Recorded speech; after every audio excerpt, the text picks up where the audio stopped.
coming to you from the hills overlooking beautiful and picturesque Monterey Bay, and bringing in the news behind the news, the story behind the story. Hoping to convince you that reality is usually scoffed at, illusion is usually king. But in the battle for survival of Western civilization, it's going to be reality, not illusion or delusion, that will determine what the future will bring. And I need to remind you the views that are expressed here will not those of the owners, management, staff, sponsors, or supporters of the station you're listening to. They're my views, the views of our guests, the views of our callers. We welcome your calls at 1-888-24-LIBERTY. That's 1-888-24-LIBERTY. We're here on the Central Coast of California at 464-8295, but please hold your calls for the time being because we have with us a very special guest this evening, Ted Gunderson, and we're going to be talking about satanic cults in the United States.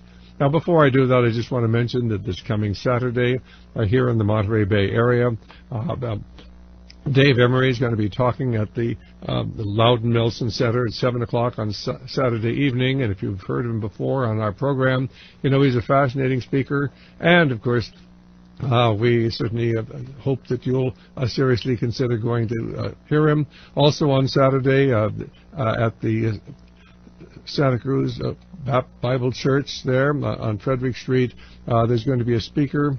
He's going to be at 3 o'clock in the Student Center. He's going to be talking on Islam. It'll be George Grant, and if you need more information on that, why, certainly you can give us a call here at 1-800-544-8927. But right now, let's get to our special guest for this evening. You know, one of the things that really surprised me as I began looking into the background of some of the more popular and well-known killings here in this country, like the Son of Sam killings, the David Berkowitz killings in New York. What you have never been told by the controlled media is that David Berkowitz was part of a satanic cult. And although he committed only 2 of the murders, everything was done to cover up the fact that there were other people involved with the rest of the murders.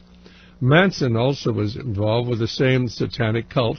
And the reason we're having Ted Gunderson with us this evening is because he helped work on that case. Ted is a retired FBI agent. Well, I'm really going to let him tell a little bit about himself. Ted, why don't you sort of introduce yourself to our listeners, tell them who you are, your background in law enforcement, and then how, in the years since you've retired, you've been involved in helping to investigate many of these satanic cults that exist in America today.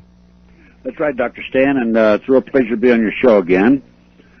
Just let me mention, I was in the FBI for 27 and a half years. I retired in 1979. At the time of my retirement, I was in charge of most of Southern California, actually the FBI Los Angeles Division. I had over 700 personnel under my command and a budget of $22.5 million. I was, believe it or not, after 27 and a half years, I was naive. I didn't know really what was going on behind the scenes. And my first major investigation as a private investigator after I retired was the Dr. Jeffrey R. McDonald case. And he's a former Green Beret doctor who was convicted of murdering his wife and 2 children at Fort Bragg on February 17, 1970. And he was sentenced to 3 consecutive life sentences in August of 1979. I entered the case in January 1980. I was contacted by the defense team. They said he was innocent. Will you investigate it? Well, long story short, on October 25th, 1980, some 10 months later, I obtained a signed confession from a girl named Helena Stokely, and she said that Dr. McDonald did not commit those crimes. It was committed by her satanic cult group. And I see we have music coming up in the background, so I'll finish my story after the music. All right. And of course, Captain McDonald is still in prison because there are very, very powerful people in this country who want to suppress the information about the satanic cult. And, of course, his tie into the CIA and drug smuggling here in America. Fascinating story. You're going to really be fascinated by what you hear tonight.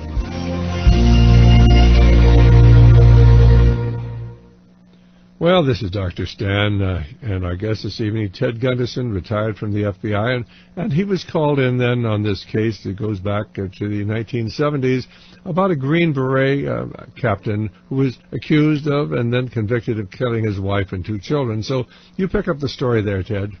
Well, so Elena Stokely told me that it was her satanic cult group that committed the murders. Manson murders had been exposed in August of 1969, and these murders were occurred in February 1970. The government claimed that Dr. McDonald had mimicked these crimes after the Manson murders, and of course Elena Stokely gave me a different story. She said that her satanic cult group was involved in distributing drugs up and down the East Coast. The drugs were being flown in military planes, and of course the CIA was involved from Southeast Asia in the plastic bags in the body cavities of the dead GIs, and they were being distributed up and down the East Coast by this satanic cult. The cult was, of course, there were people involved in the drug operation above the cult. Lena gave me, in talking to me, told me there were generals involved, military personnel, police officers, at least 2 attorneys in Fayetteville, North Carolina. And so as a result, the cult went in without the approval of the higher-ups of the drug operation, and the higher-ups in the drug operation knew that if there was an in-depth investigation of the cult that committed these murders, that it could expose the whole operation across the United States. The drugs were not only being flown into Fort Bragg, but also other military bases around the country. This, by the way, is on Time magazine, January 1, 1973.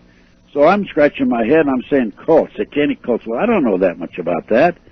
And that was the beginning of my looking into the situation. I went public with the confession. I was on radio and TV. I was on, as a matter of fact, I was on CNN, debating Freddie Kassab, Dr. McDonald's stepfather, and stepfather-in-law, stepfather of Colette, the wife. And people just came out of the woodwork from all directions, all parts of the country, and started telling me about satanic cults, said they were victims. And I'm saying to myself, well, if somebody in New York and somebody in California who had never met each other, and somebody in Texas and Nebraska and North and South Dakota and Washington State and Florida are all telling me the same basic story, they don't know each other, there must be something to this. And this was my wake-up call to the activity of the satanic cults today. Now, well, hold that thought right there, Ted, please. Right. All right, fine. And, of course, the idea that there are satanic cults in America that are being covered up by people at the highest levels of government, knowingly or unknowingly, and sometimes people just don't want to open a can of worms, but other times they really have to conceal this information. You know, it's all right to have chaplains in the military now that are Satanists, to have chaplains that are witches in the military. What does that suggest to you? Does that sound quite sane? Is it possible that David Berkowitz was part of a satanic cult and the Son of Sam murders were not at all as we've been told? There's a fascinating book out called The Ultimate Evil by Maury Terry, and we've interviewed him. And it's a fascinating story. Just try to get a copy of the book now. You can get one, but with great difficulty. As far as the CIA drug smuggling, the book is Kiss the Boys Goodbye by Monica Jensen Stevenson, who worked for 60 Minutes. She's married to William Stevenson, an internationally known author. And, of course, when she wrote her book, her husband thought she was crazy when she told him that the CIA was involved in drug smuggling during the Vietnamese War.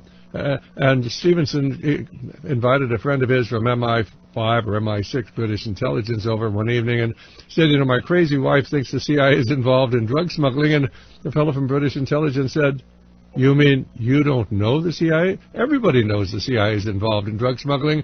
And at that point, of course, Stevenson then helped his wife write the book. Try to get a copy of Kiss the Boys Goodbye. Actually, the publisher withdrew the copies of the book that were out in bookstores across America. Monica got the rights to the book back again. She moved up to Canada. She gave it to a Canadian printer. They printed it. Somebody bought up the printer and just accidentally shredded 5,000 copies of Kiss the Boys Goodbye. You see, we can't let the American people know the truth.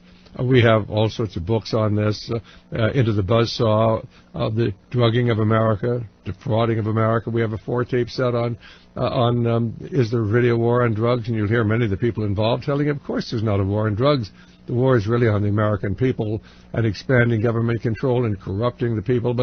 And of course, this all ties into these satanic cults. And if you'd like the documentation of what we're saying, actually you can go into the Wilderness website, or from the Wilderness website. There's a link to the CIA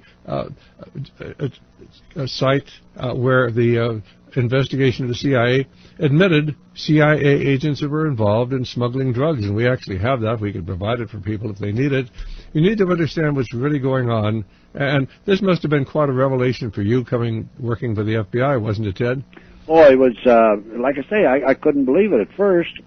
And then, of course, after I went public with the information, people came forward. Then, all of a sudden, I was receiving all kinds of phone calls, and I was receiving all kinds of documentation as to what was going on in America today. Now, you mentioned the book, The Ultimate Evil by Maury Terry.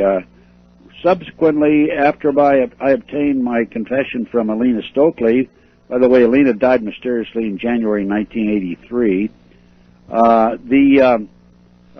Maury Terry, the author of the book The Ultimate Evil, called me and asked me to do some work on the Son of Sam case on the West Coast, because he had information that the Son of Sam was tied into the Process Church of the Final Judgment. And this is a cult that was born in London, England in 1963-64. And the leaders of the cult, who were Robert Moore and Marianne McLean, moved into the United States and subsequently into Pasadena and various cities around the country. They changed their name to the Grimstones, and this was the group that was actively involved with the Son of Sam's. And as you said, Manson was involved with them, and also Sam Berkowitz. But there was another individual named, they called him, at the time of the book, the hard copy was published, he was known as Charles Manson II. Between the time the first book was published, the hard copy, and the softcover that came out later, I was able to identify him as a fellow named Bill Mincer. Now, this is all documented, by the way, doctor, so don't worry about a lawsuit. But Bill Mincer was a killer. He, right today, is serving time for having been convicted of murdering a Hollywood producer, actually from Long Island, named Roy Radin. Are you familiar with that case? Yes, I am. In fact, I think it's covered in the latest issue of The Ultimate Evil. That's right. It's in there.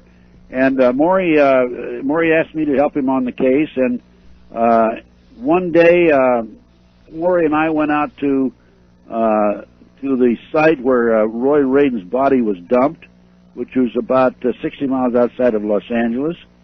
And we found, and by the way, Berkowitz had told Maury that there was a message that was left there. And this was David Berkowitz, the Son of Sam killer, had put the message out. There was something left on the West Coast. It all tied in together, of course. That's right. Well, at the murder site, they leave signs. In this particular instance, we found the Bible opened underneath a pine scrub tree to chapter 22, number 13. And, of course, that is, this is Isaiah 22:13. And here's what it is. And behold, joy and gladness, slaying oxen and killing sheep, eating flesh and drinking wine. Let us eat and drink, for tomorrow we shall die. That was a subliminal message. Now, in the McDonald case, there were subliminal messages also. There was a headless doll left at the scene, unexplained. There were bird feathers. And a 2.5-year-old child had 10 shallow ice pick wounds in her chest in the form of an S. And I asked Helena, I said, what does that stand for? She said, that stood for Satan. So, and of course, the police, nobody would believe this whole story? No, of course not. And, of course, after you actually had the videotaped and signed confession and you took it to the authorities, what happened? Well, we had a hearing. And, of course, I was on the witness stand for about probably an hour and a half. And the judge, who earlier during the trial had denied 24 out of 25 motions for the defense, but had granted, I think, 7 out of 8 for the prosecution, ruled against us, even though I had a signed confession. Helena was on videotape. And he said that she was unreliable. But we found out later, Doctor, that Elena had been an informant for the police there in Fayetteville. And one of my associates, my partner who worked with me and helped me on the case, was a fellow named Prince Beasley. He told me that she was the best informant they ever had. She was responsible for the identification and conviction of several hundred drug dealers who came in and out of that base. Of course, this was a typical Army town. And but anyway, she was not reliable as far as the court was concerned, as far as the McDonald case was concerned, and the witness and testimony at the trial. However, she was reliable enough to identify and be successful in the conviction of several hundred drug dealers. So, now, did you ever try to appeal the case, or was it just no it was appealed? Yes, it was appealed. You see, he was tried and convicted, and then I came up with a confession. And as a result of this, we had a hearing, and the judge turned us down. And then we appealed it to the next level, and they turned us down, and he's lost every appeal since then. Well, I think, of course, really it's so important that this information be concealed, because we can't have the American people know that there are really satanic cults in America, and they have protection from some of the highest people within the courts and our government. Oh, absolutely. Now, you know, I had an interesting experience here recently. Last March, of course, as a result of the work that I do, I have these people coming forward, as I said, from all over the United States. Last March, I was contacted by a production company out of Hollywood. They asked me if I would participate and help produce a show on human satanic sacrifices. And you have to understand, folks, that these cults are involved in the sacrifice of humans and animals on a regular basis. There are 8 basic holidays through the year when they do commit these crimes, and some of the basic holidays are the summer solstice, which is June 21st, the winter solstice, which is around the Christmas time, December 22nd, 23rd. Halloween, of course, is one of the major holidays. And those major holidays, they sacrifice humans. And so I was asked by this production company in Hollywood if I would participate in and help them with the production, caption the satanic human sacrifices. So we produced a show. I was, as a matter of fact, I was in the hospital. I had to get out of the hospital against my doctor's orders and go to Salt Lake. I drove up there 500 miles from Las Vegas, which is where I live. I grabbed one of my survivors, a satanic adult survivor who's gotten out of the cult and is in hiding, and we produced that show. It was 2 days of filming, and the show was to be aired in October and November of this last year. It never aired. I called the production company in Hollywood. I said, why hasn't it aired? And they said, well, it's going to air in January or February because there was too graphic just before Christmas. Well, it still is. This is into February, the middle of February. They still haven't aired. And I predicted that show would never air because, as you said, Doctor, they don't want this information to get out to the American people. Well, we've talked to people. We, in fact, have a 4-tape set on Satanism and deliverance. A woman that goes to our church who belonged to a satanic family, and she began to be ritually abused when she was 3 years of age. Fascinating, of course, story, a disheartening story, triumphant story, because of her belief in Jesus Christ, she was able to leave the cult and to heal the terrible things that had been done to her. We have a book called Bluebird. It's by a psychiatrist who deals with many of the victims of satanic ritual abuse and multiple personalities inflicted by people by the intelligence agencies of this country. It goes into the background, of course, of Operation Paperclip, where after the Second World War, the OSS and then the CIA brought many of the Nazi war criminals deeply involved in the occult into the United States to continue their macabre psychological studies and programs that had begun in Hitler's Germany. And, of course, they were fulfilled here. That's Operation Bluebird. It's available. We have a 4-tape set on Satanism, deliverance, a 4-tape set on Aleister Crowley and his friends. Aleister Crowley was a Satanist, known as the most evil man in the world. He operated here throughout the world, involved with satanic sacrifices. He was thrown out of Italy because of child sacrifices. Do you think these things happen? Well, there's so much you're not going to hear from Rush Limbaugh and Bill O'Reilly.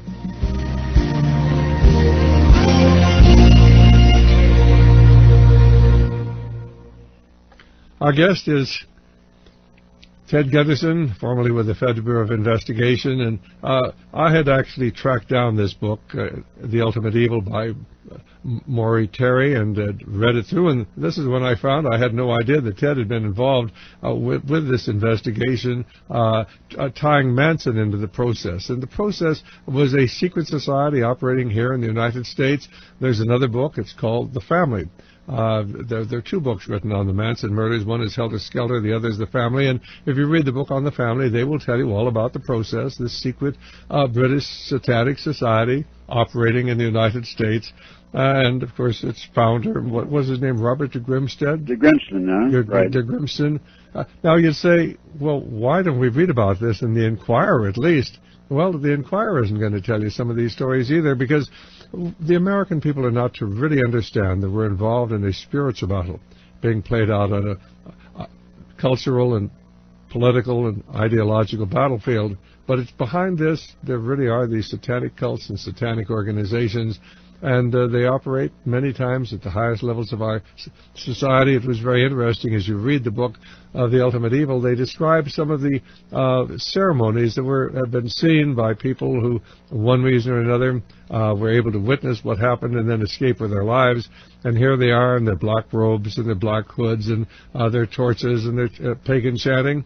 Why, sounds just like what happens at the Bohemian Grove or at the Skull and Bones meetings. In fact, there is in our 4-tape set on Skull and Bones, you'll hear the description by somebody who witnessed one of their meetings, a Skull and Bones wedding, and the people in their black robes and their hoods and their torches and their pagan chanting.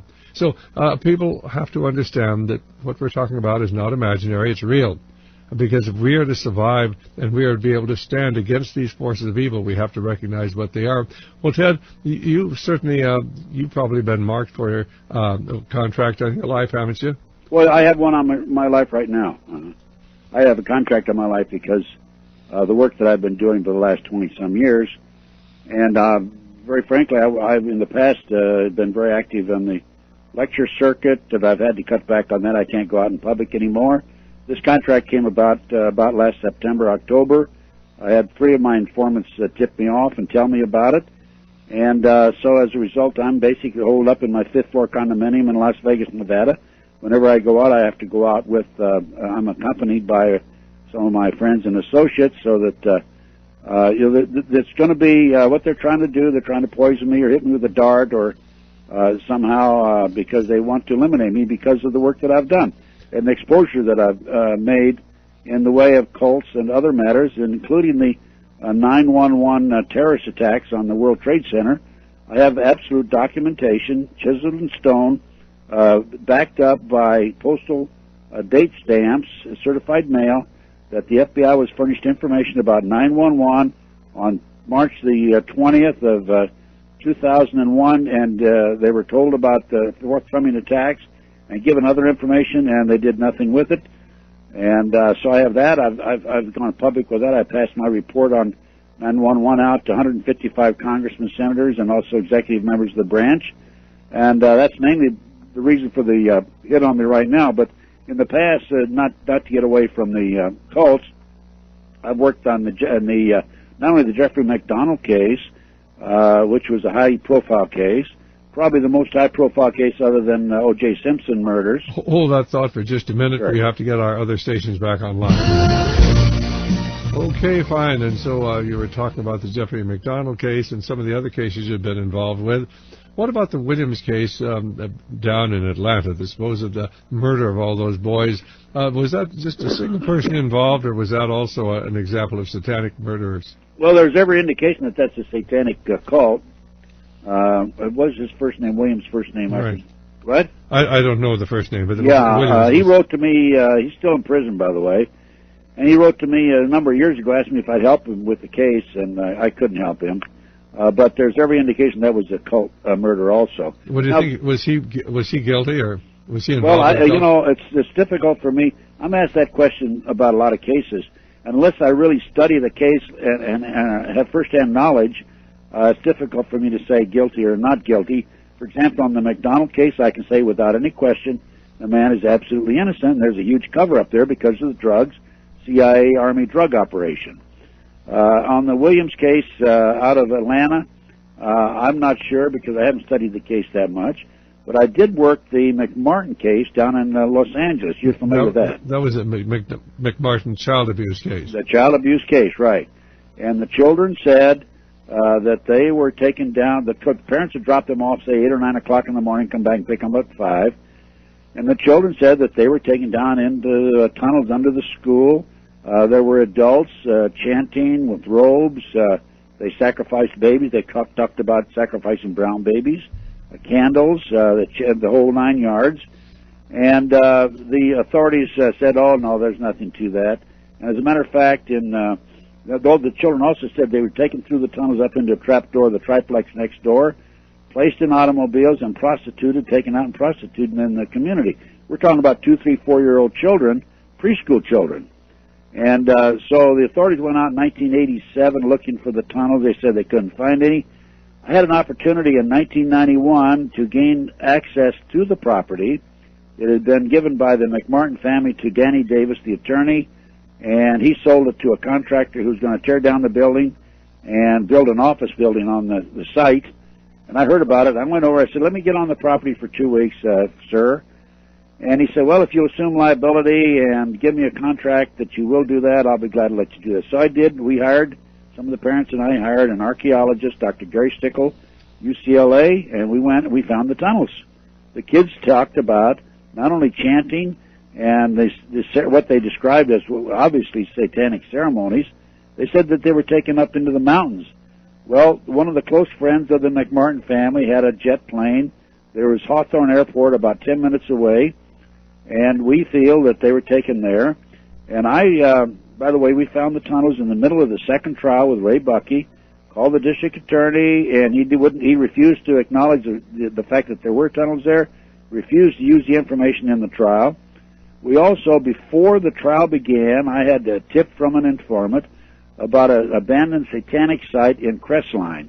The kids said they were flowing into the mountains. I went up to the Crestline location, and I took pictures of the abandoned site. It was built on the side of the mountain, and there's no question about it. I called Lael Rubin, the prosecutor, on the case, and I said, I think I know where the kids were taken.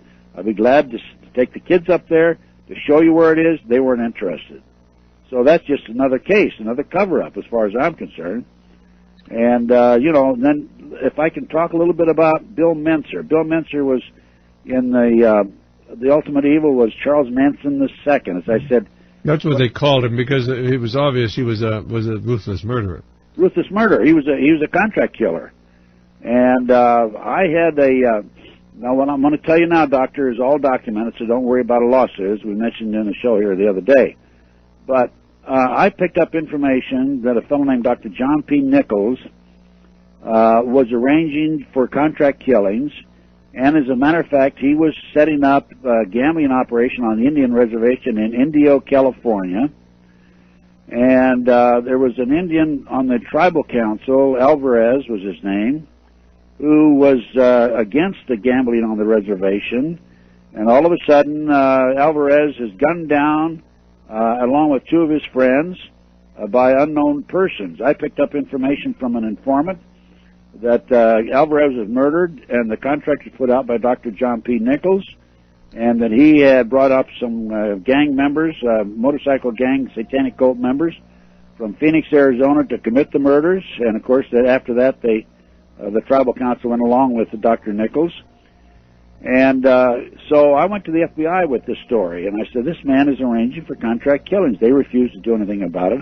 I went to the Riverside County Sheriff's Office, and I hear music in the background again. You do, and we'll be back in just a couple of moments here. Sorry. But, of course, you've had the opportunity of being involved in many of these.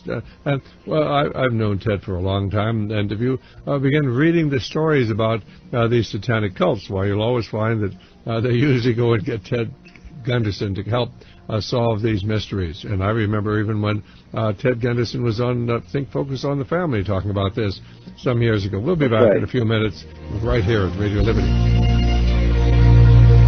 Stan, our guest this evening is Ted Gunderson, who was 27 and a half years with the Federal Bureau of Investigation, and of course when he completed his service, he was in charge of the Los Angeles office. Well, you were saying then that, of course, that you went to the Riverside police or sheriffs with this story, and did they eventually go after this man who was putting out the contracts? Well, their investigators started looking into it, and all of a sudden, he got started developing information, and he was reassigned to stolen cars. And then I talked to the investigator after he was reassigned. He said he was contacted by two men in suits and told to back off, and he was concerned, and he was very much afraid of his life, and he resigned from the sheriff's office and went back to the East Coast and took a menial job back there in order to live, obviously.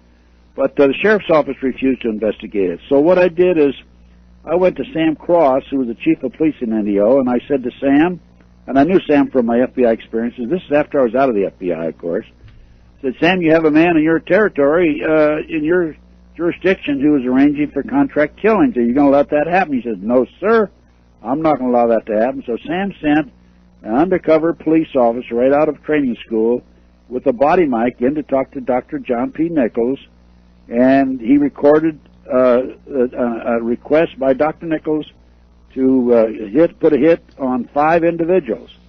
So they filed criminal charges on Dr. Nichols, and he was convicted of 2 counts. They dropped 3, and he served like 18 months, sentenced to 3 years, I think it was, served 18 months.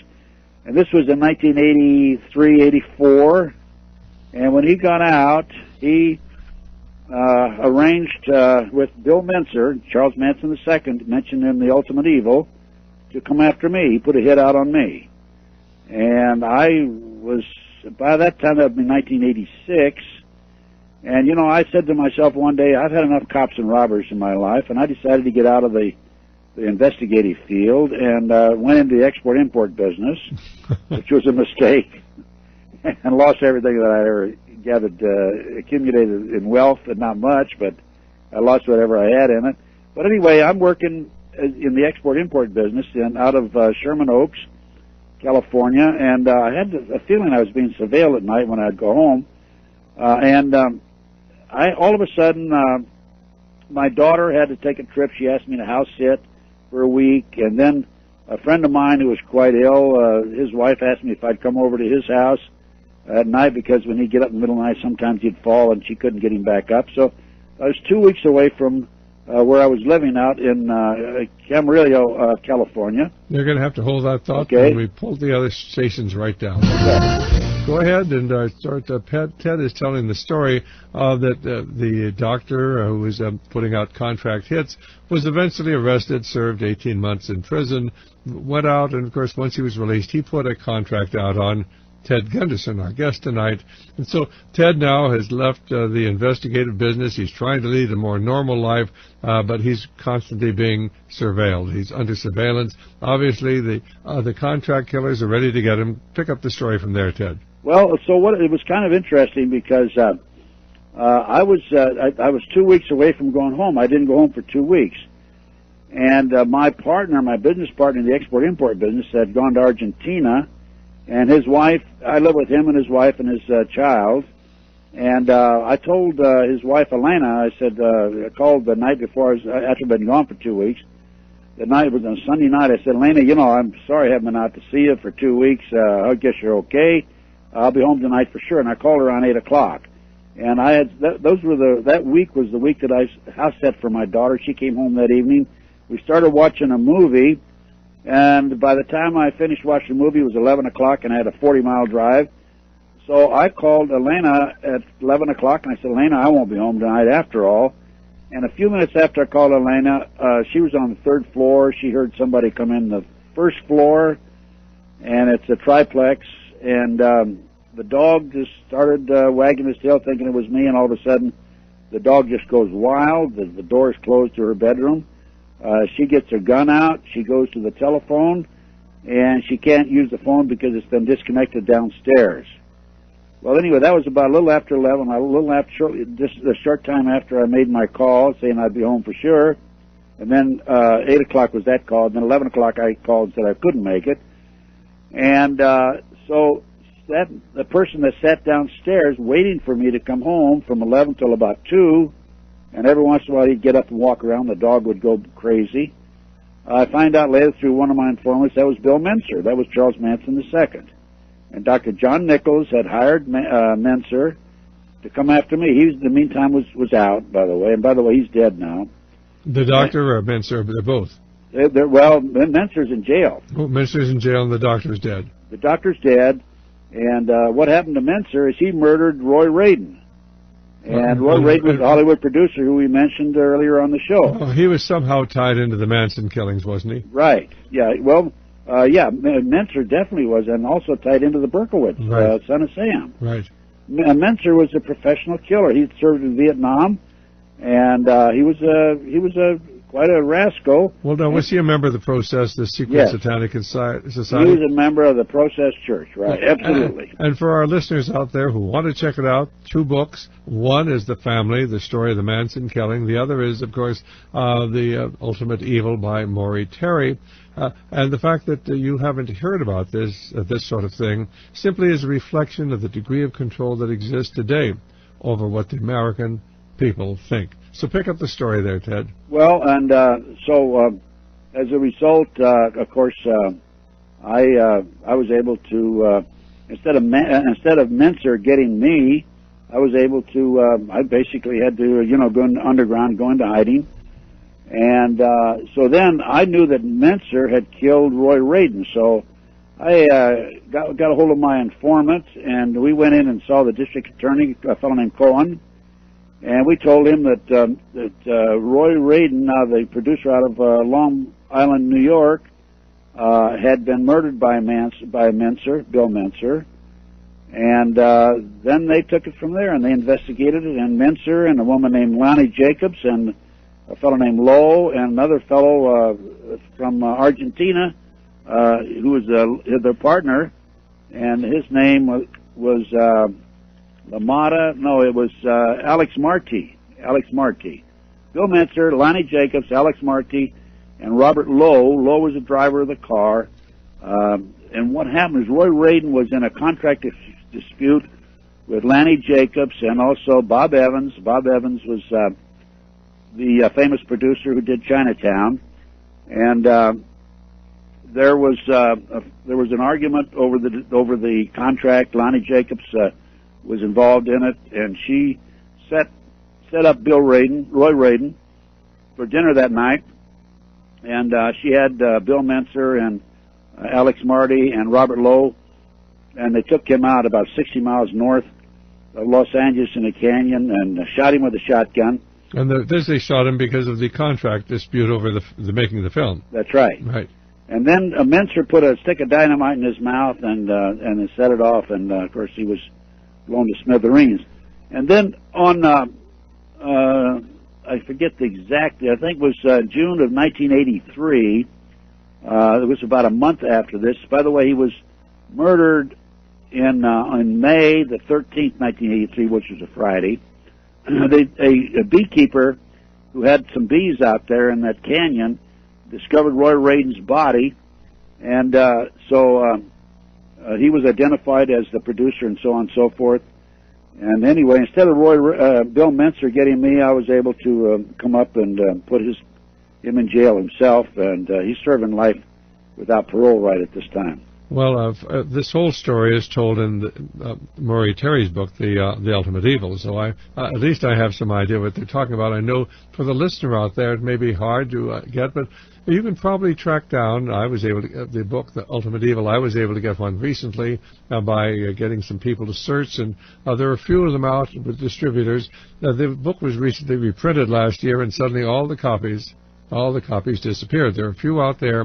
Get the book, read it, The Ultimate Evil by Maury Terry. Will tell you this story, the story of Charles Manson and the process, tell you the story of the David Berkowitz, the Son of Sam killings, and the process. The process is out there as a secret satanic cult. And, of course, you might ask, well, why don't we ever talk about that sort of thing? And as Ted said, he helped to produce a video on this, and chances are it'll never see the light of day here in the United States. Oh, no. Well, I had another case involving Satanism in the Midwest. There was a satanic cult group, and I've been investigating that, too, with a fellow named John DeCamp out of Omaha and Lincoln, Nebraska, mainly out of Omaha. And in that case, they were taking children out of Boys Town and foster homes and orphanages, driving them in limousines to Sioux City, Iowa, 184 miles away, placing them in private jets and flying them to Washington, D.C. for sex orgy with a congressman. And that case broke in 1982-83. Excuse me, the McMartin case broke in 82. That case broke in around 86, 87, I think. And that's known as the Franklin cover-up. The Franklin cover-up. And there's a book out on that called The Franklin Cover-Up. It's a very good book. That's by John DeCamp. Right. And that involved, the kids there talked about Satanism also, and they talked about men in robes. They talked about snuff films. They talked about the Bohemian Grove right out there, not too far from where you are right now, Dr. Stan. Now, what did they say about the Bohemian Grove? Were they used there? Did they take them out, some of them out there? Oh, yeah. Yeah, they were, the kids, Paul Benassi, there were 80 children. First of all, the Franklin Savings and Loan was raided by the IRS and the FBI. There were $40 million missing. And as a result of the publicity, there were 80 children came forward, and when they saw the pictures of these various people in the paper, and I told their parents that this man had sexually molested them. Of the 84 gave statements, 2 later recanted. The 2 who refused to recant, Alicia Owens and Paul Benassi, were tried for other crimes and convicted and sentenced to prison. And Alicia Owens was tried for perjury before the grand jury. She said that when she was 14, she had sex. This is all in the book, and by the way, it's already been written, Doctor, so you don't have to worry about, again, a lawsuit. She had sex with the chief of police, Bob Wadman, in Omaha, Nebraska, and had a kid by him. And so they tried her for perjury in front of the grand jury. She was convicted, and she's still in prison today. She was sentenced to 25 or 30 years for perjury before the grand jury. But they just wanted her to shut up. They didn't want her to talk anymore. They wanted her to go away. But anyway, this case involved, kids talked about Bohemian Grove, talked about human sacrifices, and that the kids were, used for sex orgies in Washington, D.C. And, of course, that explains why Congress passes these unconstitutional laws, because they're being framed in many instances. Well, we have a fascinating 4-tape set on the Bohemian Grove, which, of course, is Alex Jones, who actually was in there and photographed part of it. One of the interviews, though, is with a woman named Kathy O'Brien, who is a sex slave controlled by the CIA and mind control, and she was used to satisfy the lusts of key people in our country. And this is the most incredible organization. About 3,000 people. They worship an owl. They have feigned human sacrifices. They put on their purple robes and hoods and have the chanting and feign the sacrifice of care.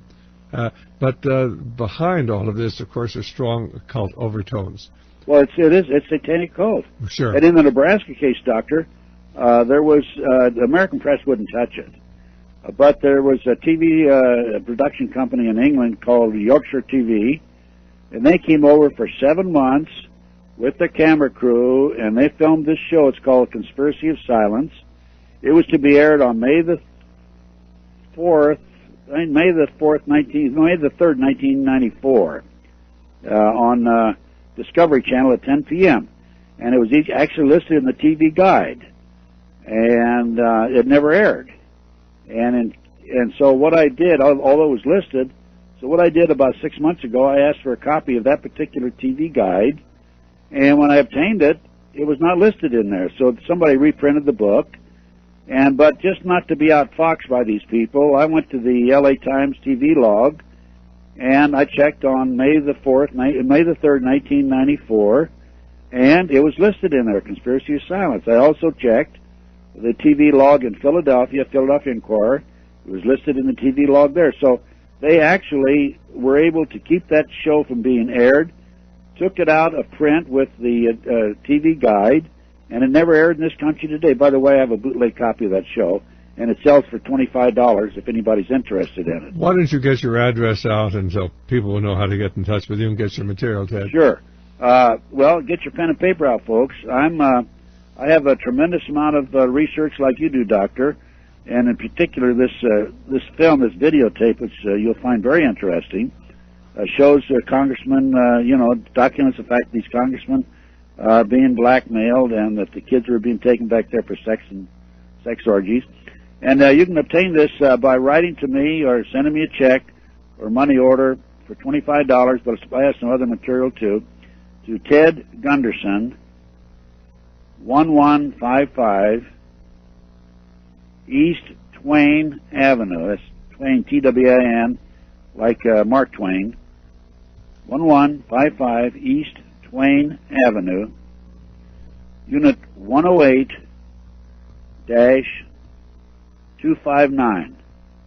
108-259, Las Vegas, Nevada, 89109. 89109. That's 11. Ted Gunderson, $25 for that video, by the way.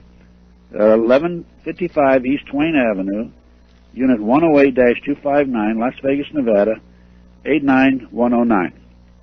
And I have some other material too, Doctor, that's very fascinating. And what is the name of that video? That's called Conspiracy of Silence. Conspiracy of Silence, and there really is a conspiracy of silence. I have a book called Painted Red. It's the story of the satanic cults here, written by a professor in Colorado, as I remember. Denver. Beg your pardon?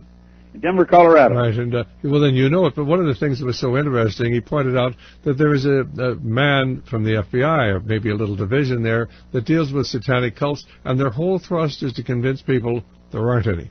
That's Ken Lanning. He's in the behavioral science unit of the FBI in Quantico, and he says there's no organized unit, no organized network of satanic cults in this country, that they're just dabblers who write and scribble on the walls. Well, now let me tell you, folks, this is not true. There are, based on my research, between 3.5 and 4 million members of this satanic cult that are active, these satanic cults that are active in this country today. In 1970 alone, I had an informant tell me there were 500 covens in New York City alone. You figure there's at least 13 to a coven, so that's a lot of people. Now, that was 30 years ago. You can imagine how many people there are now. They have been recruiting very heavily. I'm aware of doctors, lawyers, businessmen, judges, law enforcement who are actively involved in these cults. These cults have infiltrated every level of society, and particularly our U.S. intelligence community. And why do you think that they are able to get away with the Kennedy assassination? Okay? Why do they get? How can they get away with the Waco assassination, with the assassination of the women and children there? And of course, the mainstream media is part of it. They've infiltrated the mainstream media. And Doctor, you have the same documentation that I do. That February 9th, 1917, Congressional Record, Congressman Calloway said on the congressional floor that in March 1915, the J.P. Morgan interests bought up 25 of America's leading newspapers, inserted their own editor, in order to control the press. That was 85 years ago. Sure. If any of our listeners would like a copy of the Congressional Record, we do offer that. That's the Congressional Record, 1917, Oscar Calloway. So if you would like to actually get that documentation, we do have that documentation available for you. Right now we've got Ron calling from Richland, Washington, and we're almost out of time. Ron, did you have a question or comment? Yes, sir. I've listened to a fellow named Hank Hanegraaff, the Bible Answer Man, on the radio, and he's generally fairly knowledgeable, but he seems to be quite skeptical, I think, of some of this, Satanism and satanic cults and human sacrifice. And he said, I don't even know who he was talking about, but he said, so-and-so never has any documentation or such and such. And well, what do you think about what we've given you tonight? We've given you a number of books written by people who have looked into this. Would you like to get Maury Terry's book? I've talked to Maury Terry. Would you like to get the book by Mr. Sanders, I think it is. Anyway, the book is Ed Sanders. That's called There's all kinds of documentation out there, Doctor. Well, I'd like to see old Hank Hanegraaff get the book and read it. Well, Mr. Hanegraaff, don't hold your breath on that, Ron. Yeah. Well, what's with Hank? Is he been paid off too? Well, we won't get into mention Hank. Maybe he just is misinformed. Well, maybe somebody ought to inform him. Well, that's your job. Well, that's your assignment, Ron. Thanks very much for calling. Ron, there's all kinds of documentation out there. You check my website, tedgunderson.com. All small letters, tedgunderson.com.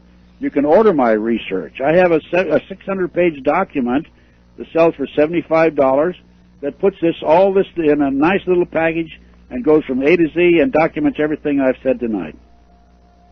Okay, well, we certainly, it's fascinating material, and of course, Ted is one of the best informed people on these satanic cults. You actually carry that book, The Franklin Cover-Up, don't you? About yeah, I do. Written by Mr. DeCamp, who was actually a legislator. Where was he? A legislator? He was a state. He was in charge of the Phoenix program in Vietnam during the Vietnam War, and was elected to a public office, a state senator. Actually, while he was overseas, before he came in the United States, and he's state senator in the state of Nebraska. Right, and of course, these are reliable people. We've heard this from so many sources, but of course, we can't get it out the regular channels, which is why we do what we do, right here at Radio Liberty.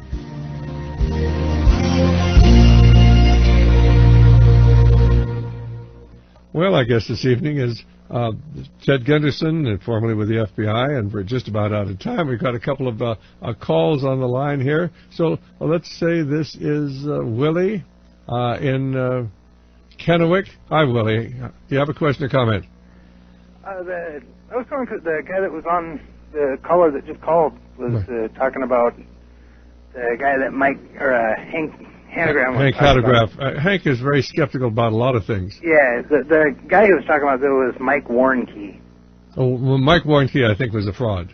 Do you? Yeah, I think he was. In fact, I know quite a bit about Mike. So, but there are lots of other people out there that were not fraudulent. Okay, anything else? No, that's about it. Okay, fine. Thanks so very much. And so, we're just about out of time, Ted. What sort of message would you like to leave with our listeners tonight? Many of whom may be rather skeptical, and we've tried to give them the documentation, mentioning that, of course, you have a video, you signed confession of this woman who was involved with the Green Beret captain, and, of course, he's still in prison now, almost 30 years later, over 30 years later. Right. And then, of course, we have the books on the process. And I have a couple of books written by this Robert Gunderson, who is the Satanist who had the Process Church. They're openly Satanists. They brag about being Satanists. Aleister Crowley. Right. Of course, we have a 4-tape set on Aleister Crowley and his friends, and we have a 4-tape set on Satanism and deliverance. We have the information by people who've been there and known these people, and of course, the 4-tape set on Satanism and deliverance is, of course, by a woman who was part of a satanic cult. Her family, everybody in her family was part of the satanic cult. Gives you tremendous insight into what we're talking about. Absolutely. Well, Aleister Crowley wrote 2 books, The Law is for All and Magic in Theory and Practice. Right. And in there he talks about how to conduct a human sacrifice. And talks about how children should be exposed to sex at the time of birth, and how it's all right to rape somebody because you're emancipating them. Well, of course, he was a real sick individual. He was also a very high-ranking Mason, and of course he was, as he says, he was a 33rd degree Mason for 12 years before being promoted to the upper echelons of Masonry, where, of course, this is frank Luciferianism. Ted, we're just out of time. Look, thank you so very much for being with us, and I hope you'll be on our other programs. Your message is important.